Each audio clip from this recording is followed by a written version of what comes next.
Bismillahirrahmanirrahim.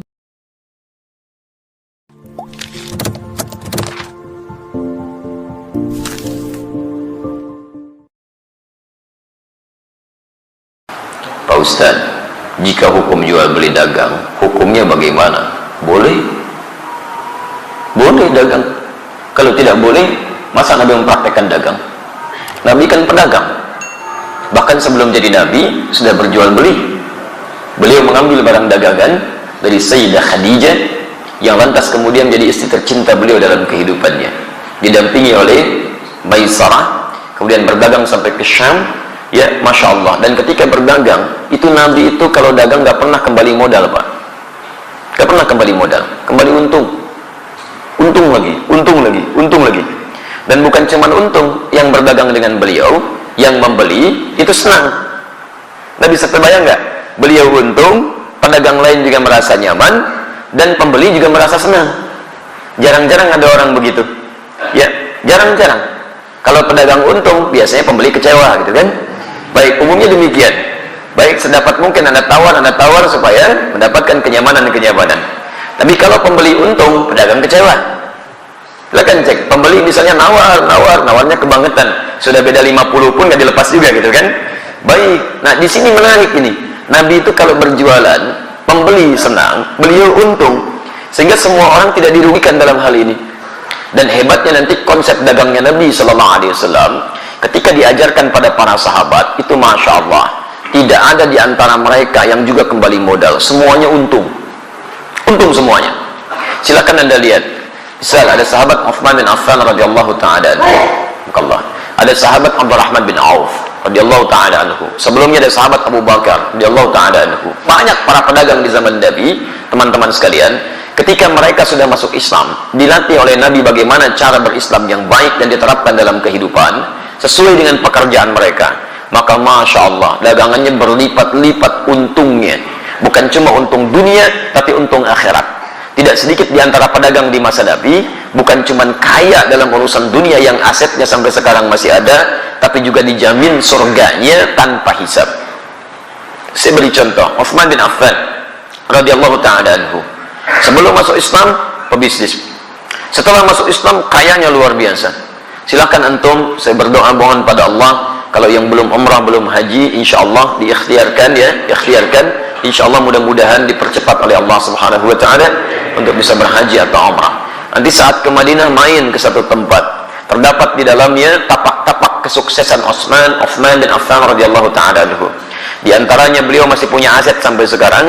Ada sumur yang pernah beliau bebaskan ketika dimonopoli oleh Yahudi. Mau minum, bayar. Kata Uthman, saya beli sampai semuanya, akhirnya dibeli Uthman, kemudian dibebaskan. Yang mau minum, ambil aja. Sekitaran area sekitarnya ada tanah cukup luas, dibeli oleh Uthman bin Affan radhiyallahu ta'ala anhu. Saya beli, tanamin kurma. Yang lapar, ambil, gak usah bayar. Yang haus, ambil, gak usah bayar. Sampai sekarang area itu ada, akan dibuat area perhotelan, royaltinya disimpan di Bank Saudi, disedekahkan kepada umat muslim atas nama sahabat Uthman bin Affan radhiyallahu ta'ala anhu. Sampai sekarang masih ada. Abdurrahman bin Auf radhiyallahu ta'ala anhu, itu diembargo. Ya, bukan cuma diembargo, dirampas hartanya saat di Mekah. Pergi ke Madinah cuma pakaian yang melekat di badannya. Baik, begitu sampai di Madinah, diterima oleh orang paling kaya di Madinah.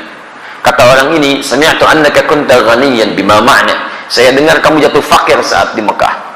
Kalau ingin kaya lagi, ambil setengah kekayaan saya. Kalau ingin menikah, cari pasangan, pilih pasangan terbaik di sini. Maka saya akan fasilitasi. Masya Allah. Teman-teman sekalian, apa jawabannya? Jazakallahu khairan bima ma'na. Semoga Allah berikan balasan terbaik untuk Anda. Arini ainal aswah. Cukup tunjukkan kepada saya di mana pusat bisnisnya. Dagang. Dipraktekkan ilmu dari Nabi. Modal cuma pakaian. 3 bulan jadi orang paling kaya nomor 3 di Madinah. 1 tahun jadi orang paling kaya di Madinah. Yang kapaknya saja terbuat dari emas. Kapaknya. Coba lihat. Orang terkaya di Lampung belum tentu punya kapak. Ya. Orang terkaya di dunia, Bill Gates, 1.300 triliun hartanya. Tanya, punya kapak gak? SMS tuh pagi ini, tanyain. Ya. Abdurrahman bin Auf setahun kapaknya terbuat dari emas.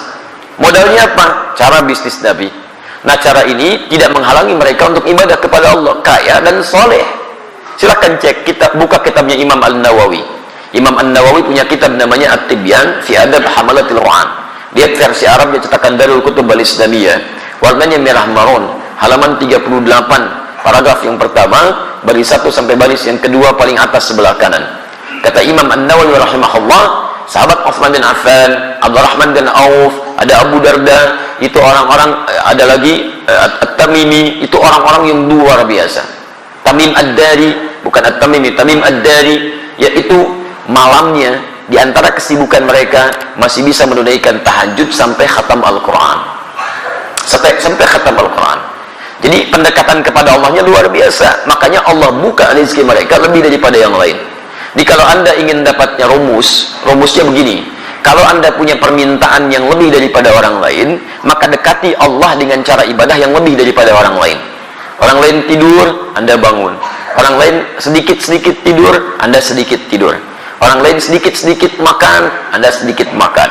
Puasa, rajin. Tahajud, rajin. Ikhtiar juga rajin. Nanti dengan ikhtiar itu Allah mudahkan jalan keluar anda. Wa may yattaqillaha yaj'al lahu makhraja wa yarzuqhu min haitsu la yahtasib.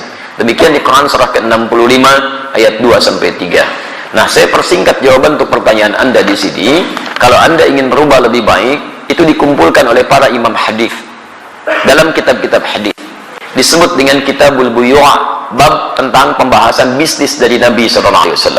Saran saya, keluarkanlah ayat-ayat Quran yang berbicara tentang cara berdagang, kemudian lihat tafsirannya dari Nabi, buka kitab Imam Al-Bukhari misalnya, buka Kitabul Buyu', bab tentang bisnis dari Nabi, keluarkan itu, duduk dengan sesama pedagang, jangan sendirian, jangan ingin menguasai sendirian. Dulu teman-teman Nabi itu saling bersama-sama, semua kaya, bahkan kaya banget.